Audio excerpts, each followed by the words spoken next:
चला आज काहीतरी पौष्टिक नाश्ता करूया. गव्हाच्या शेवया.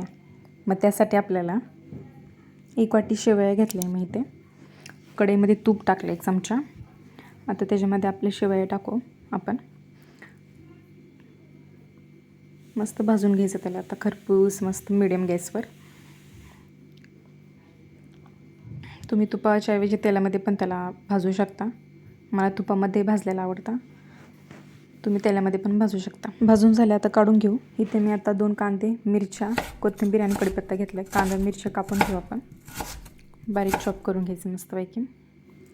कढई गरम झाली की त्यामध्ये 2 चमचे मी तेल टाकणार आहे.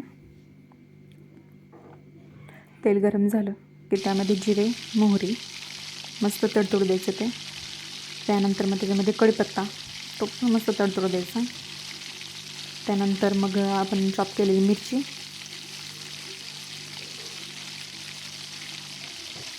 मिरचीनंतर कांदा टाकून द्यायचा.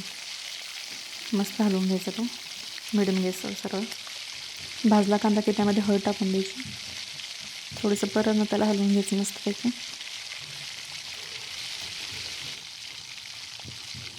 आता त्यामध्ये पाणी टाकून द्यायचं. मी ते 1 ग्लास पाणी ओतलं आहे. एका वाटीला 1 ग्लास भरपूर होऊन जातं परफेक्ट. त्यामध्ये मीठ टाकलं मी आता. कोथिंबीर. आता त्याच्या उकळी येण्याचा वेट करू आपण. त्याला उकळी आली मस्तपैकी की आता मग त्यामध्ये आपल्या शेवया टाकून द्यायच्या. त्याच्यावर आता झाकण झाकायचं 10 मिनटं. 10 मिनटानंतर आपल्या शेवया तयार होऊन जातात. चला मग गरम गरम खाऊन घेऊया. आणि असंच इझी रेसिपीसाठी मला सबस्क्राईब करा, फॉलो करा. थँक्यू.